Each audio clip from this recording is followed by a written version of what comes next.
Saya dengan Elvin Gunawan, spesialis kedokteran jiwa. Selamat datang di kelas pakarnya Malaka.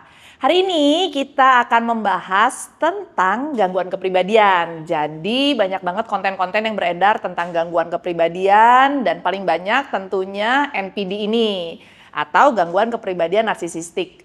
Kenapa sih gangguan kepribadian narsisistik ini banyak sekali dibahas? Karena dampaknya sangat besar terhadap pertemanan, lingkungan kerja, lingkungan berkeluarga, dan lain-lainnya. Kalau gangguan kepribadian lain cenderung menghindar dan akhirnya menjadi terisolasi, kalau NPD ini justru dia menyebarkan dampaknya itu ke orang-orang sekitarnya. Makanya kalau kita bilang gangguan kepribadian, aspek pertama adalah individunya. Jadi kalau aku gambarkan ya teman-teman, ketika kita bilang gangguan, kaitan yang pertama adalah individunya. Di proses individual ini yang bermasalah adalah faktor pola pikir atau yang kita sebut kognitif.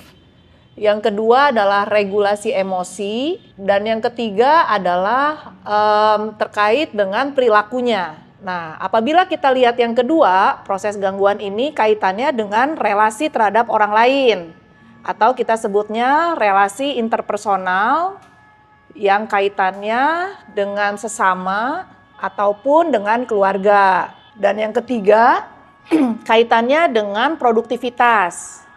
Produktivitas ini ada yang kaitannya dengan ekonomi, yaitu pertama pekerjaan, yang kedua adalah proses bertumbuh atau produktivitas manusia yaitu non-ekonomi. Masalahnya pada orang dengan gangguan kepribadian, tiga aspek ini itu menjadi sangat dominan, makanya kita sebut gangguan.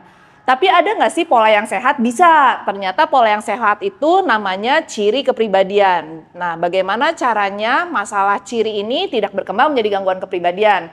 Teman-teman juga mungkin akan bertanya, dari mana sih orang ada yang punya gangguan narsisistik dan tidak? Ternyata permasalahannya adalah dari masa lalunya.